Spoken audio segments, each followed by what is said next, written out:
This Wednesday saw an extraordinary meeting of the United Nations Security Council to discuss the May 3rd mercenary incursion into Venezuela. The World Health Organization has registered the highest number of new coronavirus cases worldwide in a single day since the outbreak of the pandemic.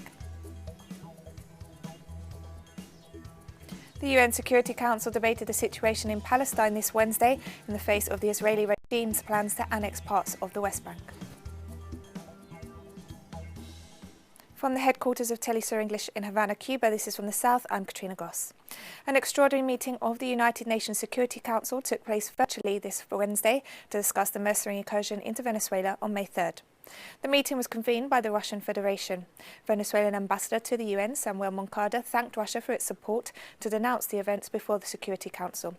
He reiterated the condemnation that the governments of the United States and Colombia facilitated the planning, training and financing of mercenaries with the objective of entering Venezuela to perpetrate indiscriminate killings of innocent civilians, as well as selected killings of high-level government officials and the assassination of President Nicolas Maduro.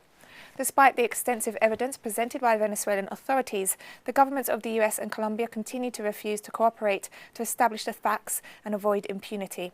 The Venezuelan government has made more than 30 arrests of mercenaries involved in the events and revealed a contract that links opposition lawmaker Juan Guaido to the organization of the operation. And representatives of several UN member states, including Russia, St. Vincent and the Grenadines and China, voiced their condemnation of the attacks on Venezuela and reiterated support for dialogue and non-interference. I want to indicate from the outset that the situation we are facing today is unfolding around Venezuela, not inside the country. The recent incidents of breach of Venezuela's sovereignty by foreign agents pose a direct threat to the country's peace, as well as to regional security and stability. We would like to question what role neighboring Colombia had in this story. It's hard to imagine that this clandestine operation that originated on its soul was conducted without any knowledge about it. US authorities claim that they have nothing to do with this. We would be glad to believe them, but fail to explain that according to the contract, 2 American citizens were planning to take hostage of legitimate Venezuelan president and bring him to the US. For what purpose, may I ask? China took note of the letter by Venezuela PR to the Security Council. Recent attempt against Venezuela threatens regional peace and security. It deserves great attention of the Council. China strongly condemns aggression into Venezuela territory and violation of its sovereignty. Any acts that target foreign leaders, threaten their people, or attempt regime change are a grave violation of the international law. The recent attempted armed incursion into the Bolivarian Republic of Venezuela is only the latest in a long series of unwarranted aggressions meted out against this sovereign nation over the past 2 decades. We maintain that the internal political dispute within the country does not constitute a threat to international peace and security. More pointedly, the situation in Venezuela does not threaten the national security, territorial integrity, or political independence of any external state party. And all acts of aggression, including unilateral economic coercion, carried out under these guises are unjustifiable and illegal.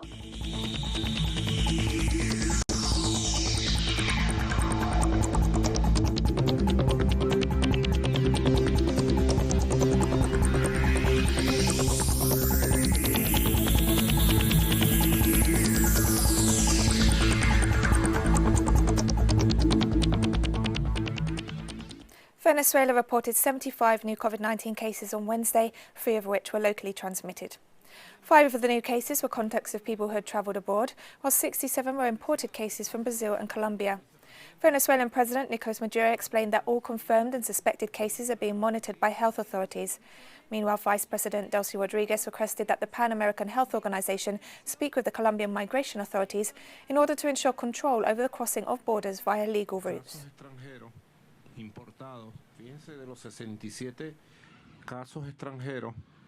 Look at the 67 foreign imported cases of Venezuelans who arrived from Colombia or Brazil, and they were tested as soon as they crossed the line.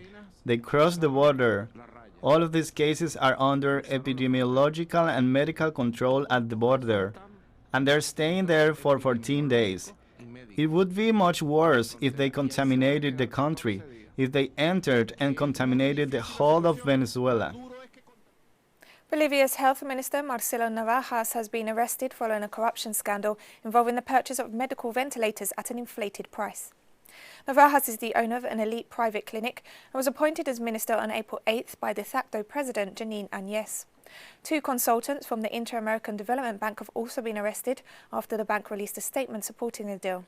The Washington-based bank is known for extending credit on the condition of imposing neoliberal reforms. Chile has seen the highest daily figure for new coronavirus cases since the health crisis began. Chilean Undersecretary of Public Health, Paula Daza, on Wednesday offered a daily report on the epidemic in the country, announcing more than 4,000 new cases and 35 COVID-19 deaths. This brings the total number of cases to over 53,000, while the death toll has reached 544. Meanwhile, Health Minister Jaime Mañalich reported that the new category of probable cases was established to identify and control possible infections. The minister explained that the new category is different from suspected cases, as these are people with symptoms but whose PCR test results were indeterminate. The government of the Dominican Republic has begun the first phase of gradually lifting the national lockdown imposed to contain the spread of the coronavirus, while concerns have been raised in Haiti regarding a lack of testing. Our correspondent Daisy Toussaint has the details. Hello, greetings to you in the studio and all our viewers. This Wednesday saw the beginning of the first of 4 stages of the escalation of the lockdown. The first stage includes the gradual reopening of economic activities, but the state of emergency is maintained and the curfew hours have been reduced. The number of COVID-19 cases increased to 13,477, of which 446 have died. Preparations are underway for the presidential elections that will take place on July 5, and the Minister of Health said today that with the relevant hygiene and social distancing measures, these elections can take place, because the COVID-19 positive rate has dropped. Although he didn't rule out new positive cases arising during the electoral process, and noted it is necessary to maintain the measures. The presidents of the Dominican Republic and Haiti held a virtual meeting this Tuesday to talk about binational issues in the midst of the pandemic, such as trade and border issues. We should recall that around mid-March, both countries closed their shared border, and since that moment, only the transit of goods and Haitians who have decided to return to their country have been allowed.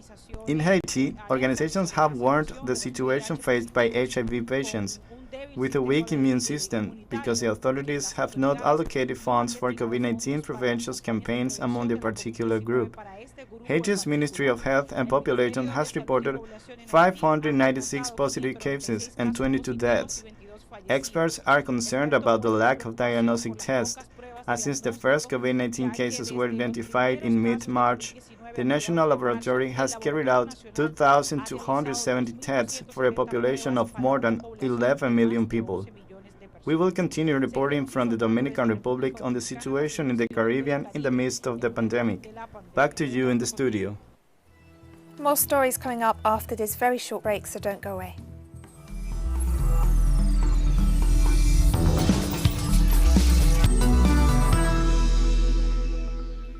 Welcome back to From the South. The World Health Organization has registered the highest number of new coronavirus cases worldwide in a single day since the outbreak of the pandemic. The WHO registered 106,000 positive cases worldwide in the last 24 hours. The total number of positive cases reported worldwide has now surpassed 5 million, while COVID-19 has claimed more than 320,000 lives in more than 150 countries.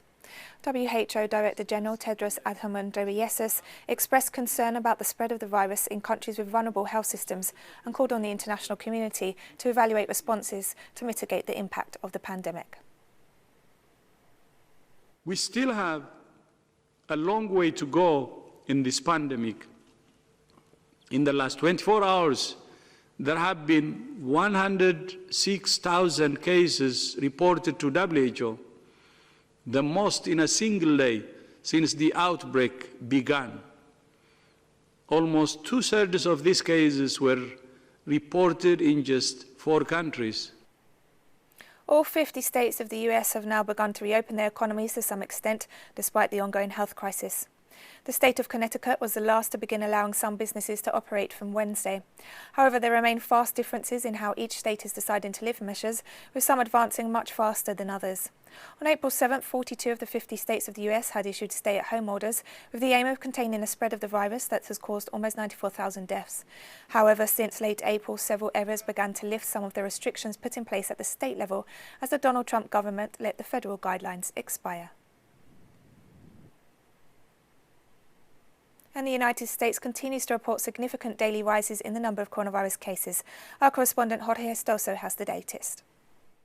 Thank you. More than 1,500 new cases of coronavirus were reported in the U.S. in the last 24 hours, according to the University of Johns Hopkins. That's double than in 24 previous hours. We're talking, as of this point, 94,000 deaths and 1.6 million cases in the U.S. The projection is that by June 1st, the deaths could reach 100,000. The government has decided to extend the closing of the borders with Mexico and Canada up to the 21st of June for non-essential cases, and also they continue indefinitely the accelerated deportation of immigrants not documented in their borders. The Office of Planning of the Congress has estimated a descent of 38% of the economy for the second quarter. We get back to you now. Spanish health authorities announced the use of face masks will now be obligatory beyond public transport. According to the order approved by the Ministry of Health, starting this Wednesday, all people over the age of 6 must wear a mask in public or in closed spaces if the minimum 2-metre distance between people cannot be followed. Only people who have breathing difficulties that might be aggravated by the use of a mask or those with certain medical conditions or disabilities are exempt. The daily COVID-19 death toll has dropped to under 100 for the past few days in Spain, while more than 54,000 cases remain active.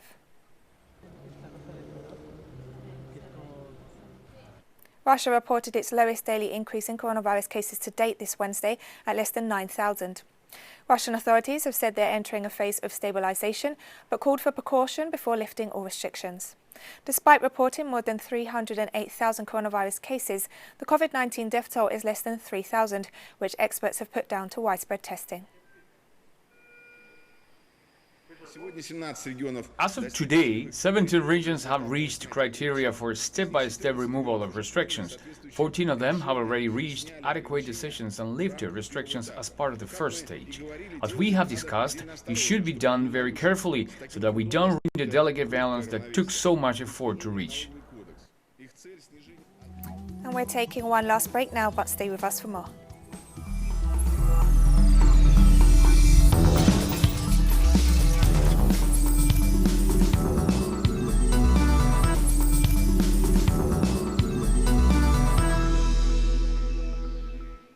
Welcome back to From the South. The UN Security Council debated the situation in Palestine this Wednesday in the face of the Israeli regime's plans to annex parts of the West Bank. The UN's Middle East Peace Convoy, Nikolai Magledov, issued a stern warning against any unilateral action that could undermine diplomatic efforts to get Israelis and Palestinians back to the negotiating table. Meanwhile, Palestinian ambassador to the UN, Riyad Mansour, urged the UN Secretary General to hold a dialogue with Israel to government to halt its plans to annex parts of the West Bank.